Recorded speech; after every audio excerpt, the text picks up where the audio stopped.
So we left off last time talking about angles and parts of a circle. We get to radians? We started discussing radians. Discuss radians. So if we have like 210 degrees, and I want to convert that into radians, what do I do? Actually, why don't you guys do it, and then we'll talk about it in a minute. Remember, 2 pi radians equals 360 degrees.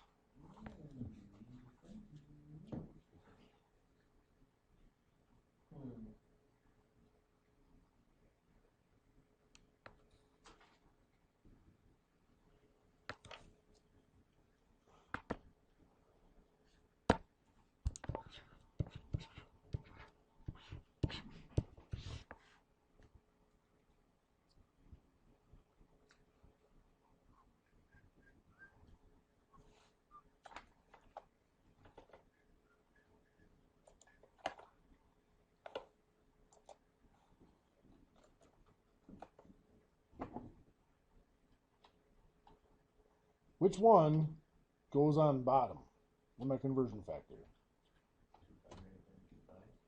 Well, I've got degrees here, the 210 degrees, so the one I'm getting rid of goes on bottom.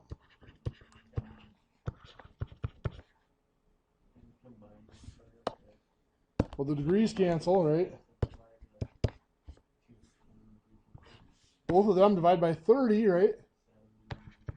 70 and 120, okay.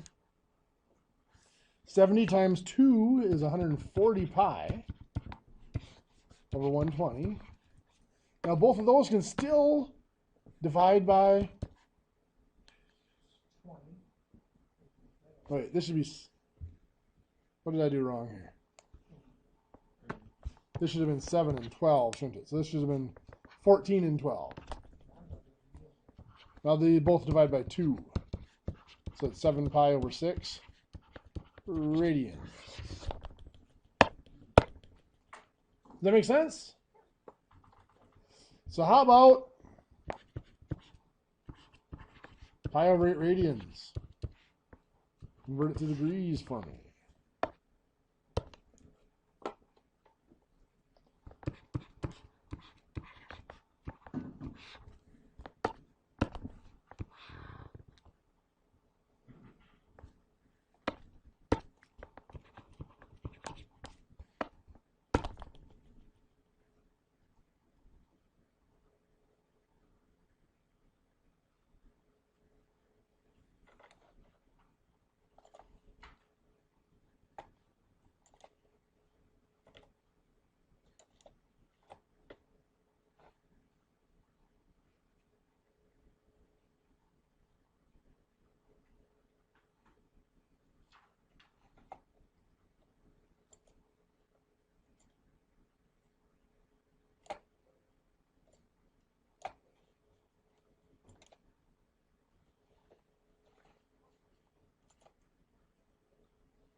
So what goes on bottom?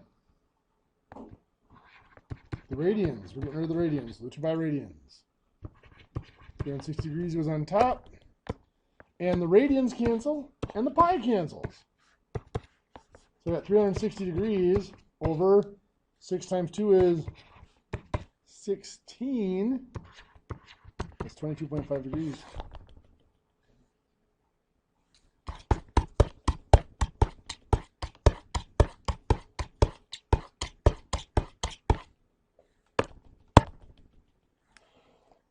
Any questions?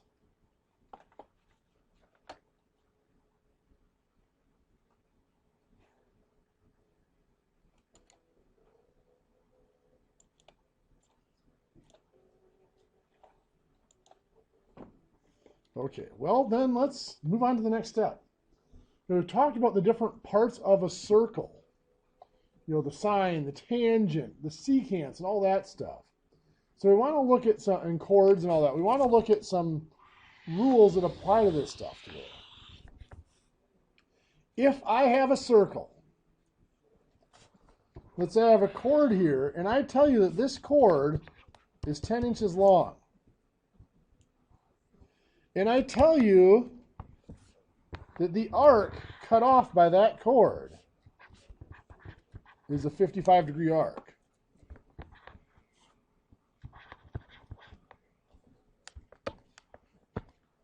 If I come over here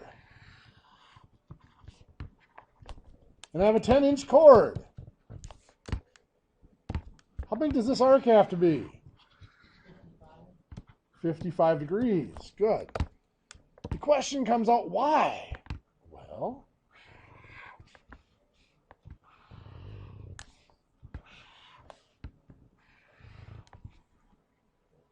I look at triangles. I connect the ends of those chords to the center of the circle. Well, each of those is a radius, isn't it? I'm going to call them each R.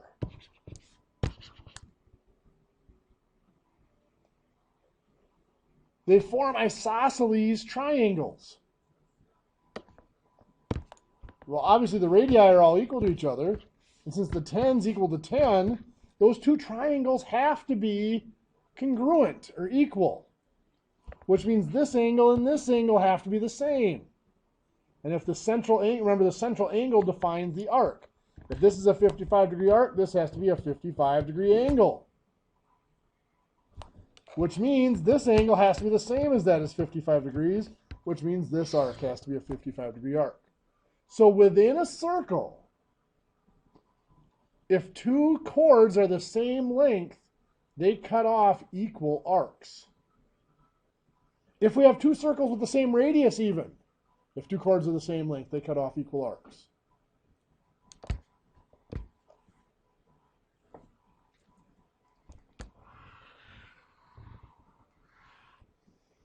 Now, a consequence of that,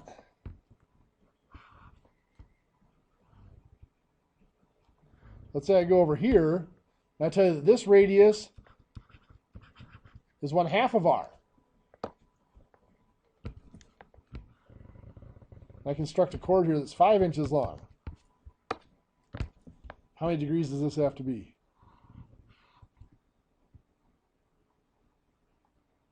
Be careful. What's this angle here have to be? If I can compare that to this triangle right here, right? This side 10 becomes 5. It just got cut in half. This side that's R becomes half R. It got cut in half. This side R becomes half R. It got cut in half. This triangle is similar to this one. If they're similar, the sides are proportional. The angles are the same. So this has to be 55 degrees, which means this is a 55-degree arc. So similar triangles will cut them out. I mean, that's kind of an obscure rule there.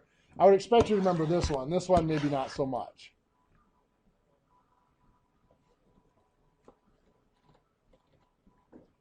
Now, the big one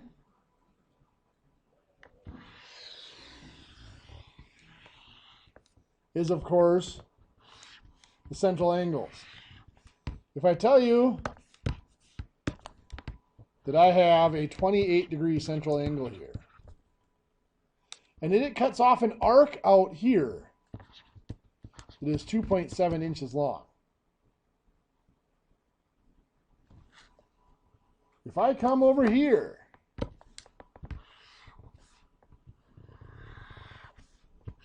and say this is a 28-degree central angle, how long does this arc have to be? 2.7 inches. If I come over here and create a 56-degree central angle, how long does this arc have to be? 5.4. If I double the angle, I double the arc, period. Within the same circle, of course, or if they have the same radius. In fact, the ratio between the arcs, let's say I have an arc or a central angle here that's 42 degrees. To find that arc, I'm just going to call that X. The ratio of the central angles, 42 to 28, has to be the ratio of the arc lengths, X to 27, or X to 2.7. Cross multiply and divide, we're going to get 4.05 inches here. Does that make sense?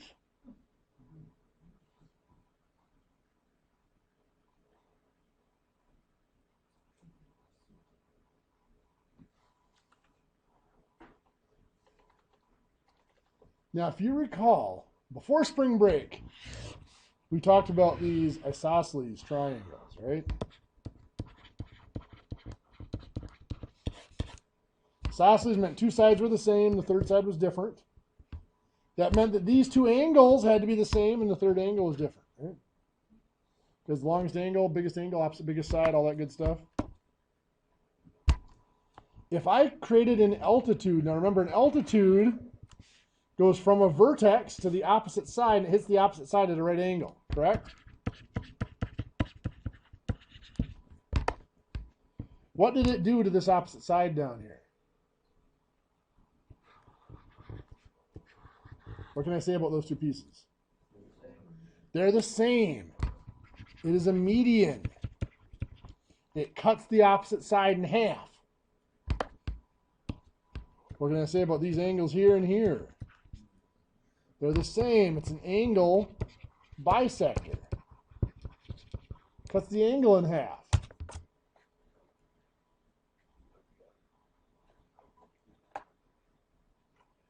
Does that make sense? Why am I going over that? Well, so I can go over this. If I have a circle with a chord on it, and from the center of my circle, I construct a radius. And that radius hits my chord at a right angle.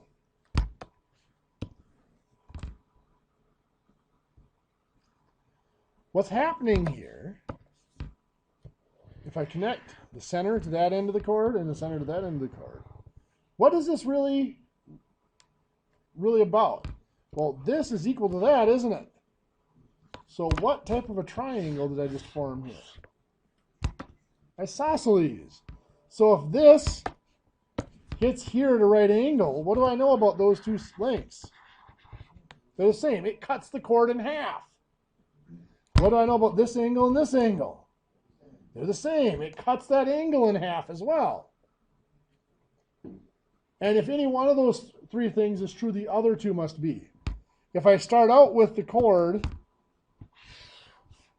and I have its central angle here like this, if I draw in a line that cuts that angle in half, it's going to cut this in half and it's going to hit it at a right angle. Or if I draw a line that cuts that chord in half, it's going to hit it at a right angle and cut the angle in half. Just like with isosceles triangles.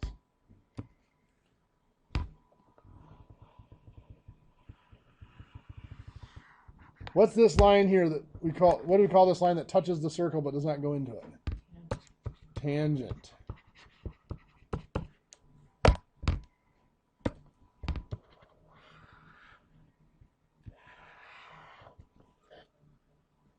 If we draw a radius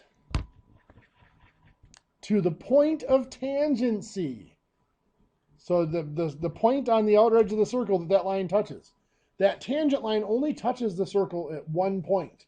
Because since that curve, the circle is a curve that's constantly changing, that tangent line can only come in, it can only touch it at one point. It can't touch it at two. The only way it could ever touch 2 points is if it actually went inside the circle. So that tangent can only touch that circle at one point. That radius has to form a right angle with that tangent.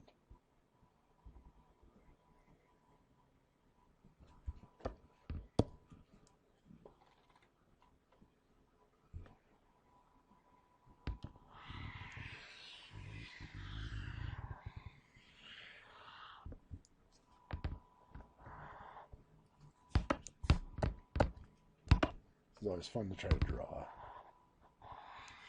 because my circles are so far off usually. So let's say I have two tangents that come out here and they intersect at a point. Obviously, two lines are going to intersect at a point, period. But if I go from that point where they intersect to the point of tangency for each of them, I'm drawing this radius here and here. First of all, what do I know about the radius and the tangent? They're perpendicular. They form a right angle. Both of them. There's right angles there and there. What do I know about the length of this radius compared to the length of this radius? They are the same. What if I connect this point, the center of the circle, to this point where they intersect out here? What do I know about this green line compared to itself? It's the same length as itself, right? So what I have here is I have a right triangle. I should have two right triangles, and I've shown that two of the sides are equal. What does that tell me about the third side? The third sides have to be equal to each other. Because a squared plus b squared equals c squared, right? When you have a right triangle, if any two of the sides are the same as another triangle, then the third one has to be because of a squared plus b squared equals c squared. So what that's telling me is that this length here from the point of tangency on the circle to where those lines intersect is the same for each tangent. This is actually a very special case. It's very similar to that isosceles triangle and that radius to a chord. Because we get this here, this green line cuts this angle in half. Cuts that angle into two equal pieces. And it makes these two, it cuts this angle in half as well.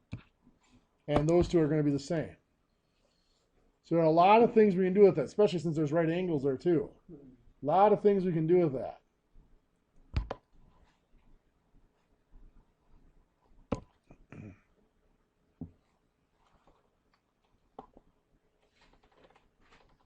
If I were to draw a circle, a tangent, another tangent,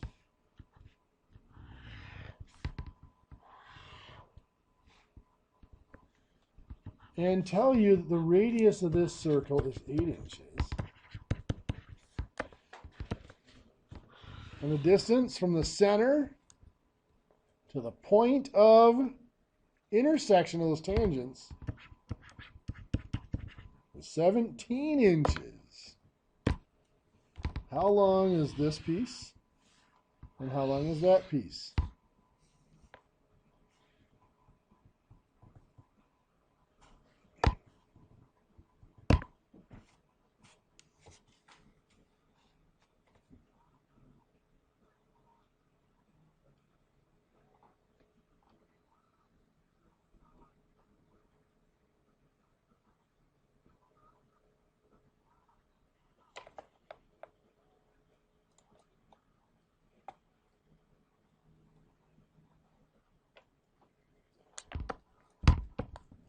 I call that x. X squared plus 8 squared has to equal 17 squared, correct? So in other words, x is equal to the square root of 17 squared minus 8 squared. That's that shortcut that we've been doing. So what's x have to be? 15 inches? What do you think?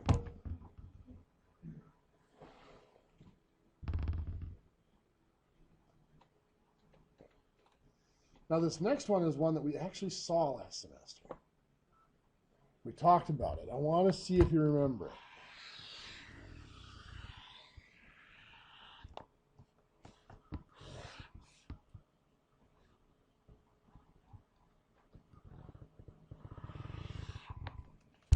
If this here is 3 inches, this is 12 inches, this is 4 inches, what's x have to be? You guys remember?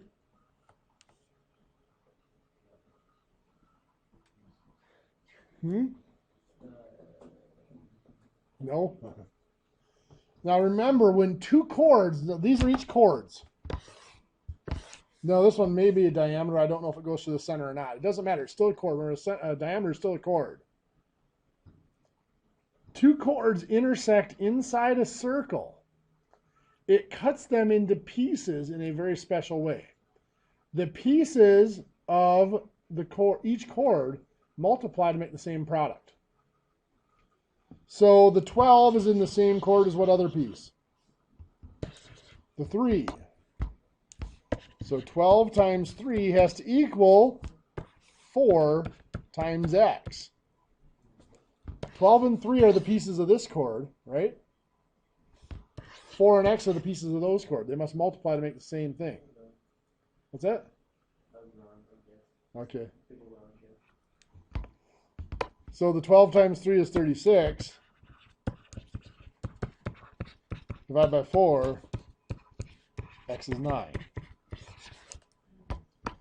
Now you may not recall it, but we used this last semester when we had arches.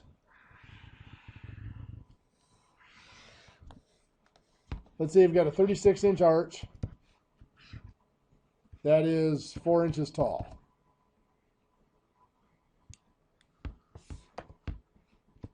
To figure out what the radius of the circle was to contain that arch, we completed the circle like that. Now, since this met at a right angle, we just figured out why. If that meets at a right angle, that cuts this in half, doesn't it? Because that 4 is actually part of the diameter, or part of a radius, if you want to look at it that way. Make sense? So that means this is 18 inches, half of the 36, and this is 18 inches. And this here, I'm going to call x. Remember, we found x by doing 4 times x equals 18 times 18. Does that look familiar from last semester? Well, not for you to know. So 4x equals 324. And we divide by 4 to get x equals 81. So that means that the diameter of this is what? 85. 81 plus 4. Because it's the whole thing. Which means the radius is 42.5 inches. What do you think?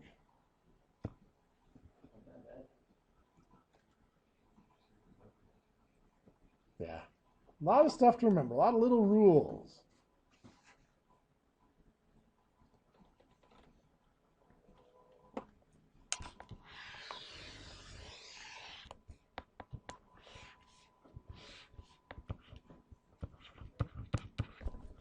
If that's a 24-degree, assuming this is the center of the circle here, that's a 24-degree angle.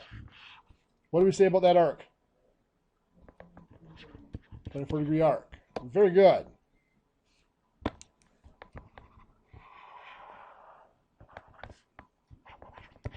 That's a 51-degree arc.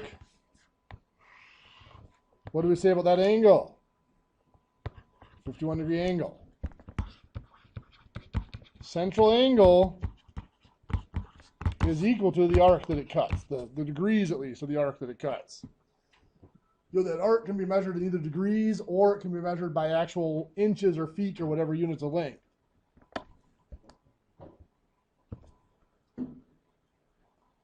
What if, however,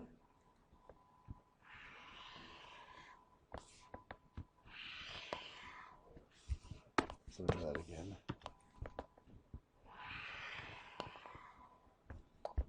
We come in here and draw that angle. Does this angle have to be bigger or smaller than 24? Definitely smaller. It ends up being 12 degrees, half of the 24. Let me show you why.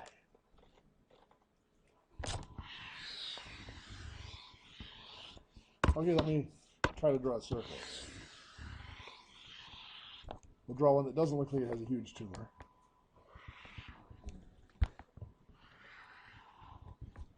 That was pretty quick. Let's say that this here, let's call it 64 degrees. Now what I'm going to do is I'm going to draw this side. It's going to actually be this side here. I'm just going to extend it. So this is the diameter here. So this length is equal to that length, which is equal to that length. What can I say about this angle here? Yeah, the supplement of the 64. Well, since this is equal to that, these two angles have to be equal. So 180 minus 116 is 64 divided by 2 is 32. So you see each of these have to be half of the 64. So this is half of the 64. So basically, the consequence is, this is what we call an inscribed angle. Its vertex is on the circle. The inscribed angle is half of, this is called the intercepted arc.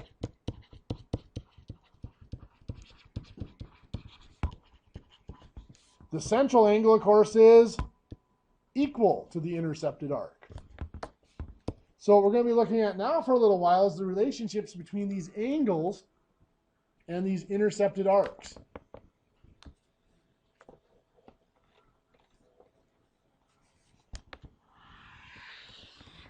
Wow.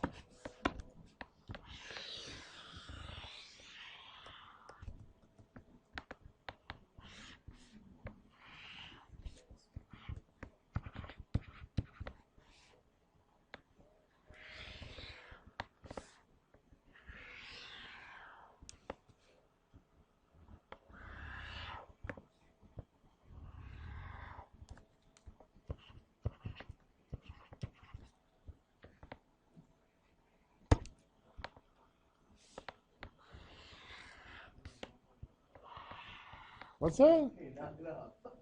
Knock it off. He's trying to make a stop. This is the center of the circle. I want to know what's this angle here. There are actually a few different ways we can go about this.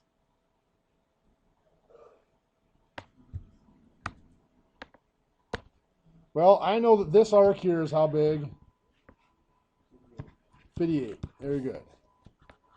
This arc here is how big? 80. Very good. This arc here is 86. Very good. So that would mean this arc all the way around here is how big? I can add them up. That is 224. Yes. Which means this angle here in blue must be 112. The other way we could have done it is this one here is half of 58, that's 29. This one here is half of 80, that's 40. This one here is half of 86, that's 43. Just what it adds up to.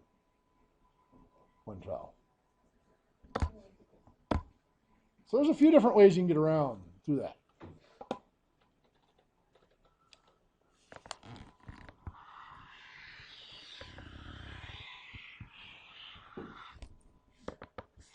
This is the center of the circle again.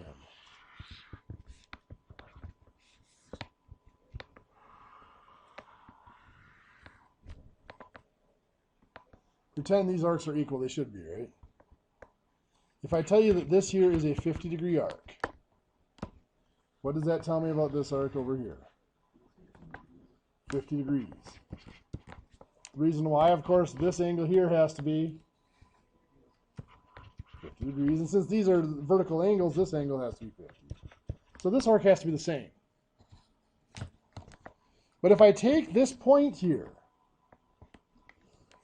well, here's what I'm going to do. I'm going to do this. I'm going to take my lines. I'll actually do this.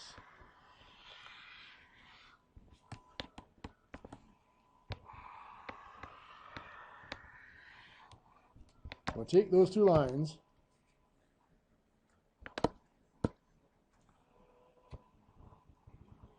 If I slide them this way, like that, what's this angle here have to be? Still 50. And this still has to be 50. But this arc here has changed. It is now smaller than 50, right?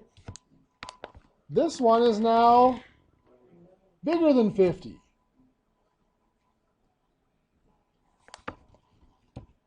the cool thing about this is as I slide this from here over, every degree that this arc loses, this arc gains 1.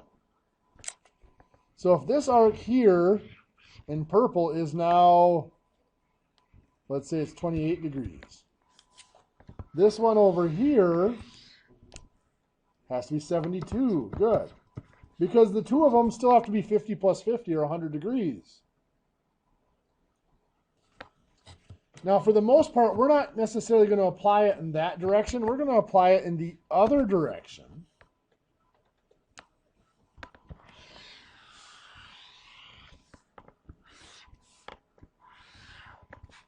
Where I might have, this is a 48 degree arc. This is a 16 degree arc. And I want to know what these angles are. Well, those angles are internal or interior angles. Formed by the intersection of chords.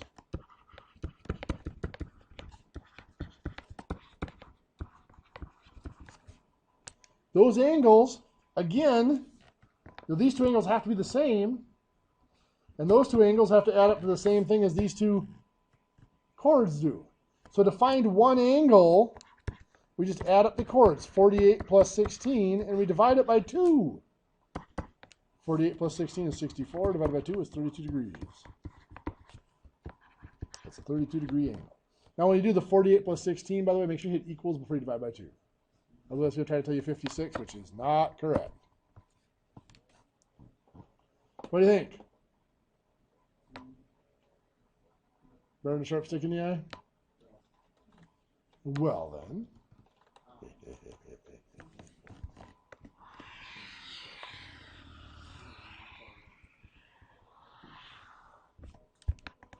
Center of the circle.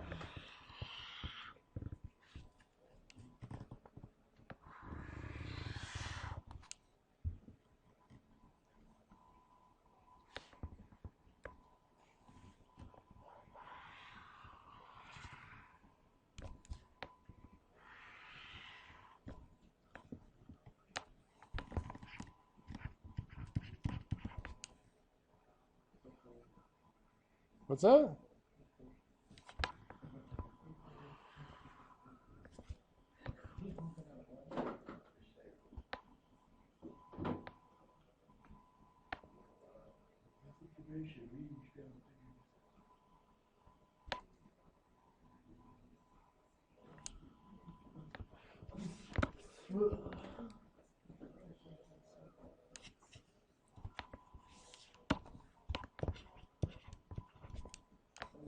Here's what I want you to find.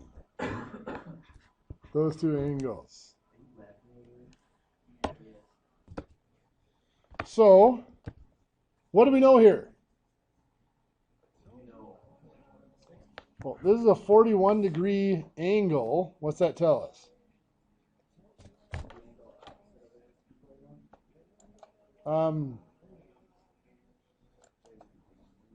The arc here has to be how big?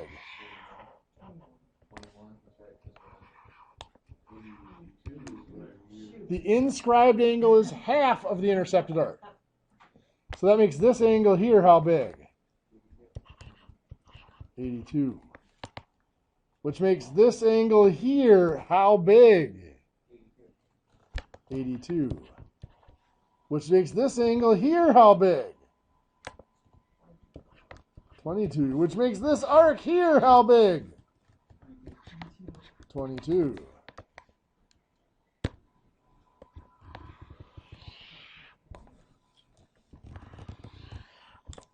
Now I look at those lines, I have 82 here, 22 here. How do I find that angle?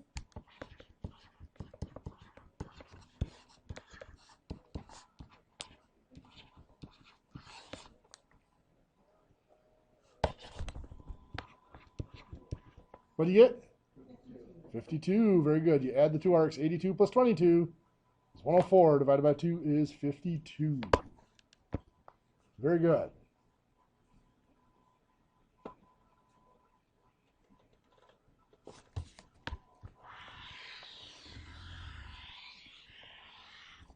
A little bit harder to prove is this one.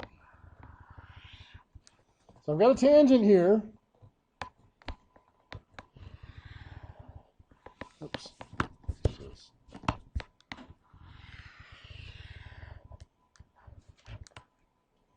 I draw a diameter on my circle. Of course, the diameter is just 2 radii. So a diameter is going to be perpendicular to that tangent as well, just like a radius would.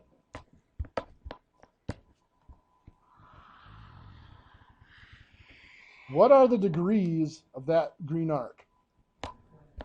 180 degrees, half a circle, right? Cut by a diameter.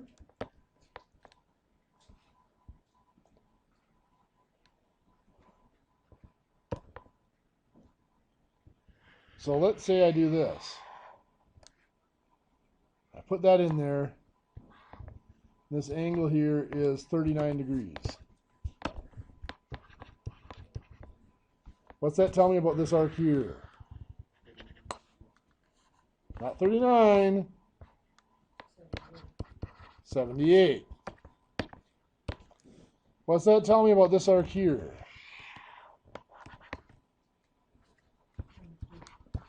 102 degrees. What do I know about this angle here? This is a right angle, remember? So 90 minus 39 makes that 51. What's the relationship there? 51 and 102? It's half, right? 51 is half of 102. This tangent here and this chord to the point of tangency form an angle that's half of that intercepted arc. The way you can think about it is the vertex of that angle is on the circle, so technically the vertex is inscribed, it's on the circle. So it's the same as having an inscribed angle. Now since we're here,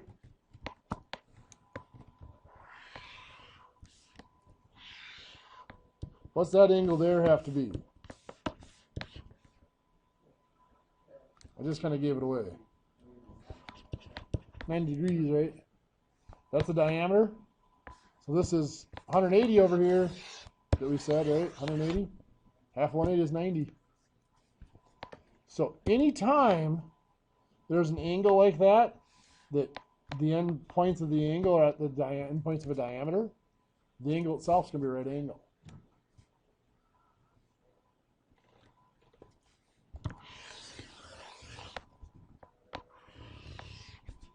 That's the diameter. What's that angle? 90.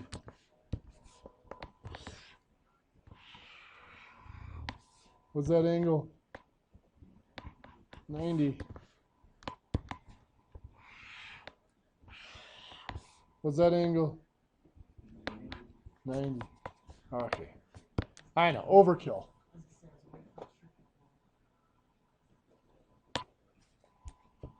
What's that angle? Less than 90. Less than 90, right? Okay, now I'm gonna put a trap out here for you. What's that angle? Is it 45? Is it half a 90?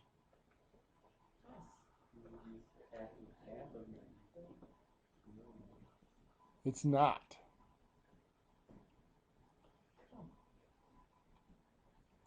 I'm going to take these out of here for a second.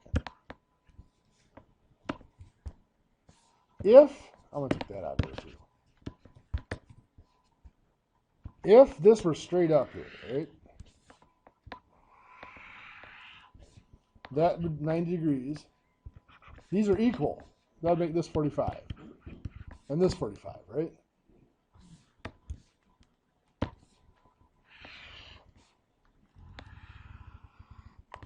What do we know about that angle? It's bigger than 45, isn't it? So it's bigger than 45 if it's on this half. The symbol for greater than looks like that. Greater than 45 degrees.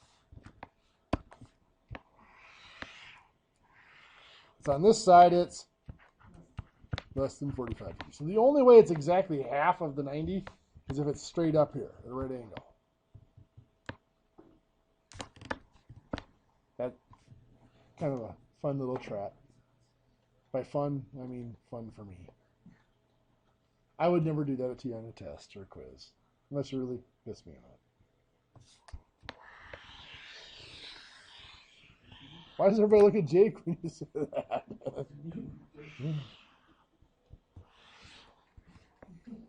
Okay.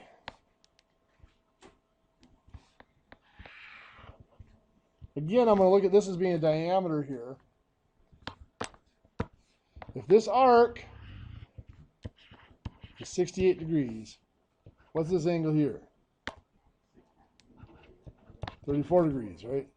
This one has to be 68. What can I say? Oh, that's the wrong color. What can I say about this angle in here? It's somewhere between 68 and 34, right? That 68 degree angle, as I move the vertex over this way, gets smaller and smaller until it becomes 34. If I keep moving it out here, what can I say about that angle? It's smaller than 34.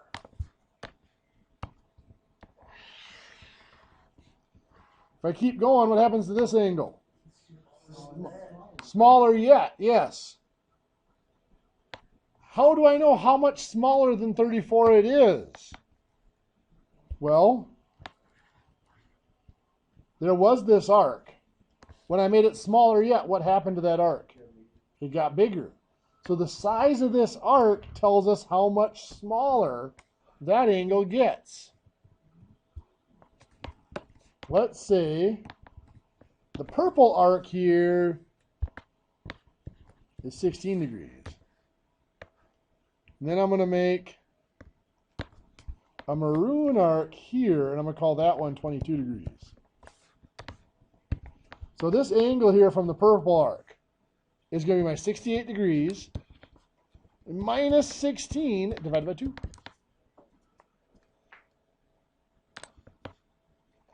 That's going to be 52 divided by 2, 26 degrees. So that angle, 26 degrees. This one here, formed by the maroon arc, is going to be 68 minus 22 divided by 2. That's going to be 46 degrees divided by 2. Or now 23 degrees.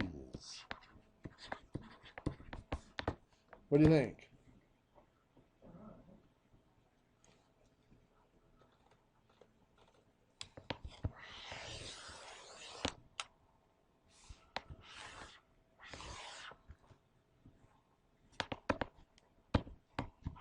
So I'm going to tell you that this arc here, 122 degrees.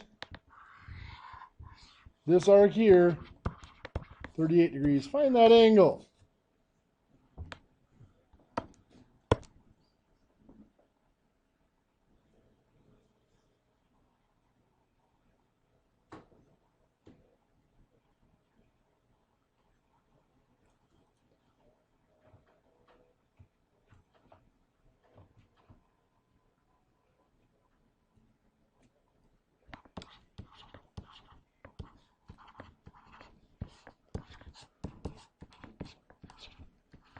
Correct?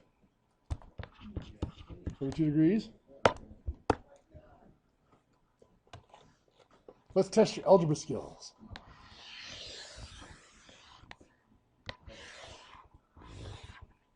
Why'd I have to go and use a bad word like that?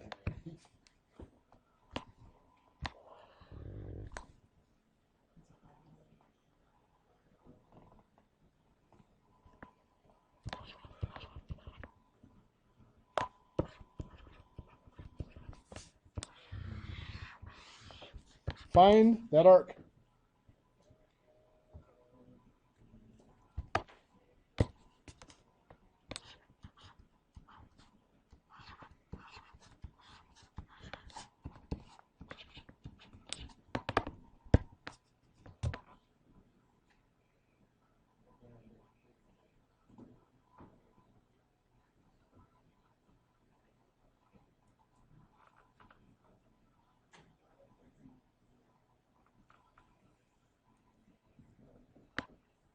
What'd you get? Yeah, you got this equation. X minus 22 divided by 2 has to equal that angle. So to solve it, I'm going to multiply by 2. So the 2's gone. I still have x minus 22 equals 70. And I add the 22. X equals 92. So it's 92-degree arc. What's that?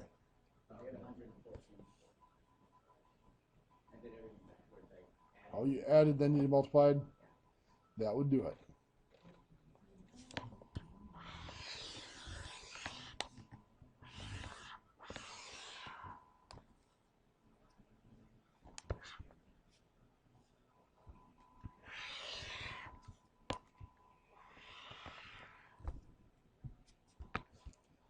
If I tell you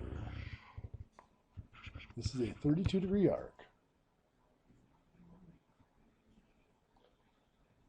and I tell you that's a 31-degree angle there, find that angle right there.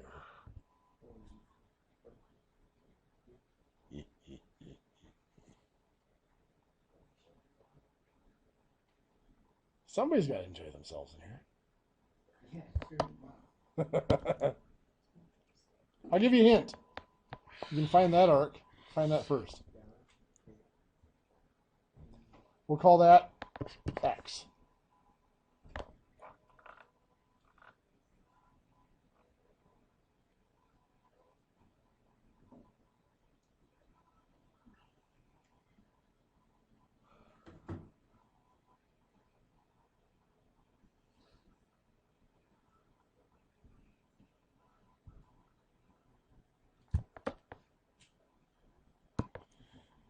So we have x minus 32 divided by 2 equals 31, correct? What do we do first? Multiply by 2. So x minus 32 equals 62. And then add 32. X equals 94 degrees, correct?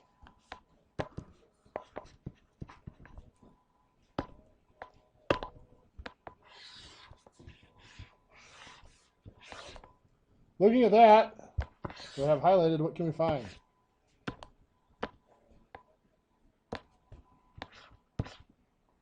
That one, right? How do we find it?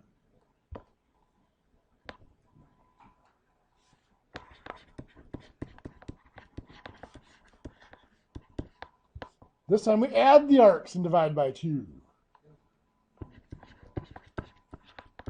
126 divided by 2 is 63 degrees, right? This one has to be 117 degrees. How do I get 117? I don't know. I got that right a different way. What'd you do? Well, I just added up. Well, I figured that was 94 and that was 32. So I added those up and I knew that those two had been 360 minus what that added up to divided by 2 is what those angles would be. Okay, whatever was left. You're right. That's the one way to go about it. Really? Yep. The whole thing 360, you subtracted these from 360 to get what was left. Yeah, So these two arcs added up, divided by 2 has to give you that angle. That's absolutely correct. That works. Good thinking. Most of these there's more than one way to get to them. Now at some point I am going to give you a circle with lines going every which way. And you've got to learn how to pick out the information you need and ignore the rest. To get what you need and then put it back in to get other stuff. And sounds like fun. We've talked about tangent lines. Now I want to talk about tangent circles. These two tangents can be circle, or these two circles can be tangent in two different ways. That's one way they can be tangent. Notice their centers are outside. They're completely independent of each other. It's called externally tangent. But Here's the center of this circle. Here's the center of this circle. If I connect those centers, what do I notice?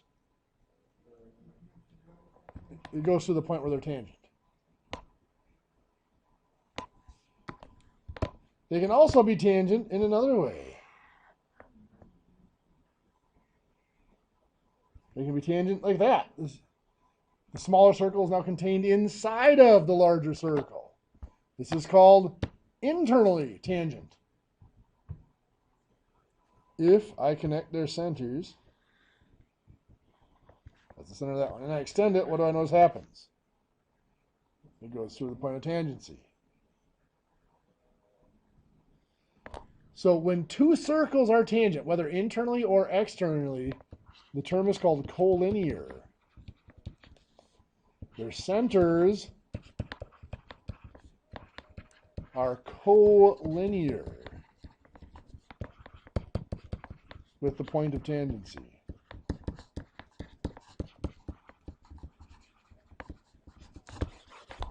So in other words, their centers form a line with the point of tangency.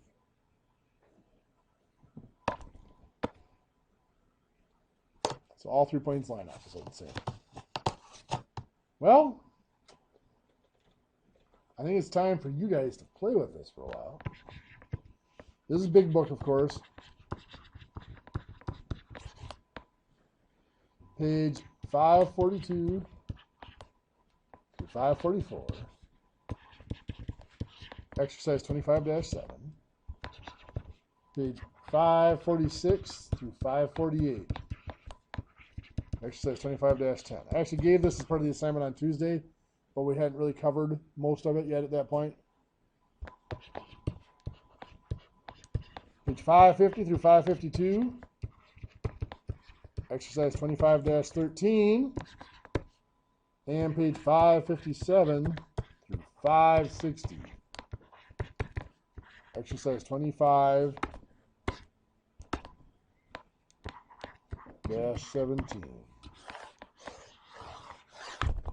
I would recommend you do all on these just because there's going to be different, things. Go do the odds first, then maybe go back and look at the evens, but there are going to be different little quirks to each problem, and these are ones that most people do struggle to see the pieces of these. So it'd be very good for you to get as much practice as you can with them.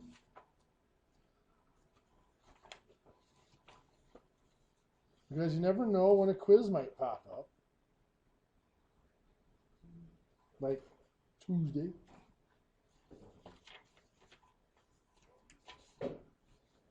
Or when a test might pop up.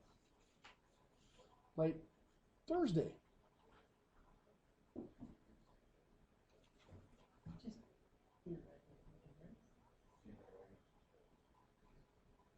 I don't remember which quiz I'm giving. Is this the fun one?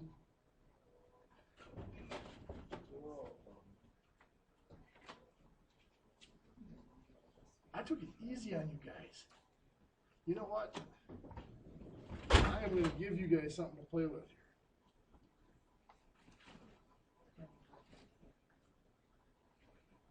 Here it is.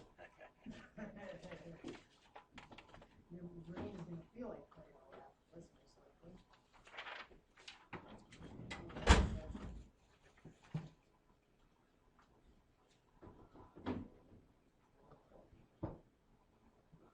Just so you guys can appreciate this, how neat that could be. This is a take-home quiz. I won't make you do it in class. I encourage you to work together.